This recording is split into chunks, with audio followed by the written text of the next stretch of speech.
Aaron Rodgers played a handful of snaps this year, so for his eval, I'm going to look at what he did 2 years ago, which is still a little bit tainted as he dealt with a thumb injury for much of the season too. Rodgers was 19th out of 32 in expected points added though, which if you don't know what that stat is, I have a video that breaks it down, and it's super helpful because it can be used to define how well a quarterback's playing, or how well an offense or defense is playing also. So it's a do-it-all stat. In addition to not being good in EPA, being sort of middling, he was very poor in quarterback rating, ranking 30th out of 32. His supporting cast, which is measured by the PFF grades of his pass blocking and receiving options, was ranked number 11th in the league. So they had enough help there around him for him to perform well, as they had elite pass protection and all-right receivers.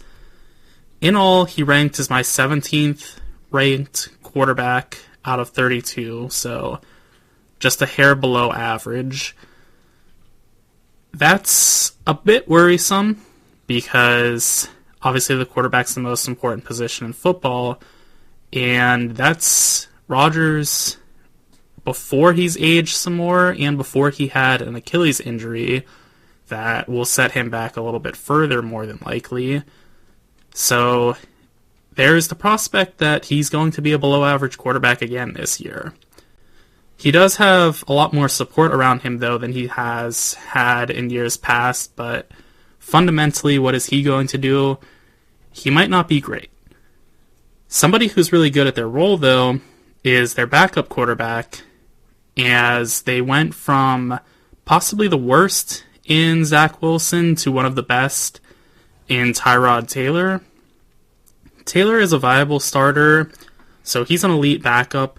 He has great mobility still, and he can make all the throws you want, just not maybe with the most powerful arm still, because he's not going to be able to make the left hash, right sideline outs very often, or basically at all.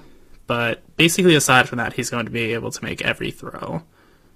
As we move to the supporting cast, if you're enjoying this video, make sure you give it a like, and also subscribe, as both make massive differences. With that out of the way though, the offensive line for the Jets is likely going to be much improved, and it desperately needs to be, because according to my metric that combines ESPN's pass blocking and run blocking win rates with PFF's grades for those matters, the Jets averaged 30th in pass blocking and 28th in run blocking, so they were horrendous in both areas. Compared to last year, though, the Jets only returned 2 starters in Joe Tippmann and Elijah Vera Tucker. That could be a bit worrisome, because chemistry does matter a lot on the offensive line, but the additions they made were clear upgrades all around. Now at tackle, they have elite play in Tyron Smith and Morgan Moses, compared to the poor play of Dwayne Brown, Max Mitchell, Carter Warren, and Mekhi Becton, who all played this past season. Joe Tippmann at center is fine. He isn't a great pass protector, but he is a solid run blocker, so he has that going for him. John Simpson is a balanced guard, being alright in both run and pass blocking. And Vera Tucker now slots in at right guard, where he should hopefully pick up where he left pre-injury, as a very solid contributor. He's actually a rather high-end guard that doesn't get talked about enough, in my opinion, because when he was healthy, he was playing very well. The depth is also very good, as they have a premier swing tackle in rookie Olu Fashanu. Fashanu struggles a bit with power, but rookie first-round tackles average a 64 PFF grade since 2019, which would be good for 53 out of 89 tackles. And Fashanu is rather polished, aside for needing to buff up a little bit, so he could be even better than that. On the interior, Wes Schweitzer is a good option if he can remain healthy too. So they're set if any injuries were to occur, which obviously you don't want to see happen, but it is a fact of life in the NFL that injuries are going to happen. So they're well set across the board. Regarding their weapons, they're actually really strong. Garrett Wilson was 29th in yards per game and 70th in yards per reception, so he's not quite as much of a deep down threat as you would like, but part of that could be Zach Wilson just not being an accurate quarterback downfield, or just being an accurate quarterback, period. But either way, Wilson is a very solid receiver that has true number one talent to him, and so too does Mike Williams, who in 2022, when he last played serious time, was 18th in yards per game and 18th in yards per reception, which is what I like to call consistency. He is very much a reliable deep downfield target, where 50-50 balls are more like 60-40 with him, and he does win deep downfield through his contested catch abilities. He can also move the chains with regularity. Then it falls off with Allen Lazard, who was 133rd in yards per game and 34th in yards per reception, which don't let that 34th in yards per reception make you think that he actually is a deep downfield burner. He is not. He's more of a run blocker than he is a receiving option, and it just was limited targets that raised his yards per reception, because he did get some good chunk plays that really made him look like he was efficient, but he's not very efficient in general. He's an alright option though. He's a great fourth option and a solid third option, so that paired with Rodgers having great chemistry with him is a nice combination. At tight end, Tyler Conklin is solid, ranking 16th among tight ends in yards per game, and again, 16th in yards per receptions among tight ends. Consistency, once again, folks. To wrap up their first unit, Breece Hall is an elite running back, ranking 8th out of 59 halfbacks in PFF grade. Depth-wise, the Jets have a bit of it. Malachi Corley was a third-rounder this year, and rookie third-rounders at wide receiver average a 65 PFF rating since 2019, which is solid for depth, as that's notably higher than Allen Lazard's 53 grade. At tight end, Jeremy Ruckert is a good number 2 that can block solidly. Israel Abanikanda is a decent running back too as well. So the Jets have some talent all around, which is again nice. If any injuries occur or if players are tired, they have somebody solid that can come in. As we move to the defense now, this is where things get really fun, which is surprising because that's usually not the case for NFL teams. At cornerback, the Jets are stronger than everyone else in the league, in my opinion. Sauce Gardner was ranked 3rd out of 127 corners in PFF grade. He has the size at 6'3" to match up with anyone, even tight ends, and the speed to cover deep with anyone. He also has the IQ of an elite player, so he's basically without flaw. He may hold a little bit too much, but a lot of the times it doesn't get called. He is smart in how he implores it. So he's basically a perfect cornerback, and if you were making somebody in the lab, it would look exactly like him. He is just so super good, and the rest of the corners kind of follow suit.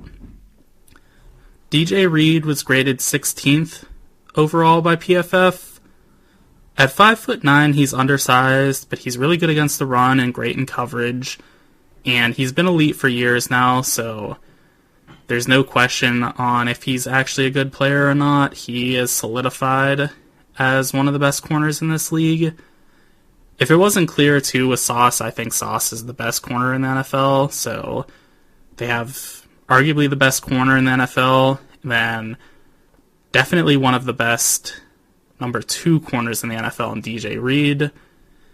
And last but not least is Michael Carter, their nickel, who was ranked 12th overall by PFF. He's put back-to-back great years together, so there's also minimal questions surrounding him on if he's actually good or not. It seems like he is really good. At safety, they are well set as well. Tony Adams was 41st out of 95 safeties in PFF grade this past year, so he's a really good contributor. And Chuck Clark, who missed all of this past season, was the 46th best safety the year before, which is where he's hovered for about 4 years now, so he is super consistent as well, which is great. Regarding their defensive back depth, Isaiah Oliver is a great depth piece, ranking 49th out of 127 corners this past year. They don't really have depth at safety, though, so that is something that is worrisome, but overall they have tremendous defensive back talent, and they have some depth to go alongside it. As we shift to the defensive line now, the Jets are about as stacked there as anyone. Jermaine Johnson finished 26th out of 122 in edge pressures. He's just as good, if not better, against the run too, because he has a massive frame for an edge, and he puts that to very good use, as he just does not get pushed off the ball any bit. Hassan Reddick ranked 15th for edge pressures, and he isn't bad against the run, so he's also very good. But I am a bit worried with him. He has asked for a trade. I think the Jets are going to do all they can to make sure he's actually playing for them this year, because they're kind of committed to this team for the season, and they did just bring him in this offseason, so they would look foolish for trading him. Overall, they have a great edge room just with those 2 guys, but things don't stop there. Quinnen Williams on the interior was 3rd out of 142 in defensive interior pressures. He's also a beast against the run, so he's fantastic all around. He's at a minimum a top 5 defensive tackle in this league. I would say he's top 3 for sure. Javon Kinlaw can also really pressure the quarterback, being 39th in defensive interior pressures. He really struggles against the run, though, so he is not a great contributor as a whole, but he does have some usefulness. And then as for their depth on the defensive line, Solomon Thomas was just about dead average, ranking 72nd out of 142 in pressures from the interior, which is pretty good when you consider he played limited snaps. He struggles a good deal against the run, though, like Kinlaw, so that's not great. Michael Clemens and Will McDonald are their depth for the edge position, and they could both start for a lot of teams. Clemens ranked 59th out of 112 in PFF grade, and Will McDonald had a 72 grade, which was 6 points higher than Clemens, but McDonald didn't play enough snaps to earn a PFF rank, so it's very limited sample size for him. In all, their defensive line is incredible. It's great on the edge, it's great in the interior, there's some depth to go around. It's great. For the last positional group, linebacker, the linebacking core for New York is yet another strength of the Jets. CJ Mosley ranked 6th out of 82 linebackers in PFF grade, having the best coverage grade of any linebacker, being an average run defender, and a solid pass rusher as well. So he gets it done in every way, and he cannot be forced off the field. You can't target him in pass coverage. You can't run him over in the run game. He's great. Somebody that doesn't get talked about nearly as much for also being great, though, is Quincy Williams, who was a major surprise this year, being 9th in PFF grade. Williams was 2nd in coverage, which is absolutely insane to think that New York had the number 1 and 2 coverage linebackers in the league.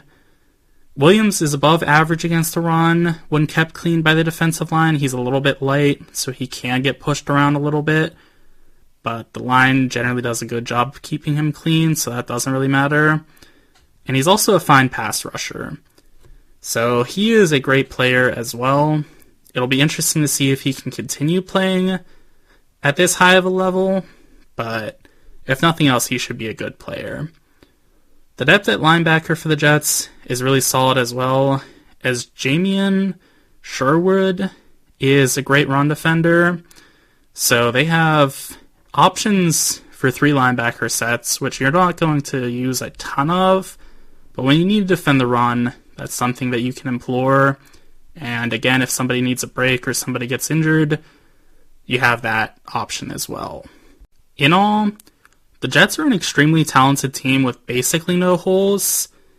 Their offensive line is much improved and possibly elite. They have weapons, very high-end ones when healthy as well.